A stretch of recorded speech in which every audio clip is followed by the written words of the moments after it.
என்கிட்ட அறிவு இல்லைன்னு நினைக்க கூடாது, என்கிட்ட பலம் இல்லைன்னு நினைக்க கூடாது. என்னாலும் முடியும். அந்த அந்த எண்ணங்கள் வச்சுருந்தான். ஒரு ப்ரூஸ் லீன்னு ஒருத்தவங்க தான் சிங்கப்பூர்ல ஒரு அமெரிக்கன். அப்புறம் அமெரிக்காவில் போய் வாழ்ந்தான். அவனை யாராலையுமே வீழ்த்த முடியலையே. என்ன மட்டும் டபுள் பங்கு இருப்பான், அவ்வளோதான். மசில்ஸ்லாம் இருக்கும். ஈட்டி கத்தி வச்சுன்னு எவ்வளவோ பேர் ட்ரை பண்ணாங்க கொலை பண்ணுறதுக்கு, முடியலையே. ஒரே ஆள்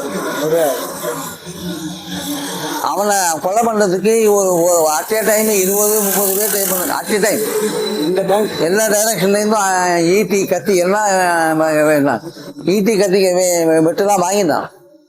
ஆனாலும் அவன் சாவலை.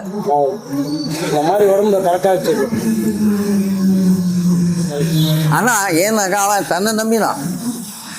நான் வாழ முடியும், என்னால பீட் பண்ண முடியும், பார்த்துல ஒரு கை, நீயாச்சு நானாச்சு அப்படின்ற ஒரு எண்ணம் வச்சிருந்தான். அப்புறம் அந்த 30 பேரையும் சாகடிச்சான்.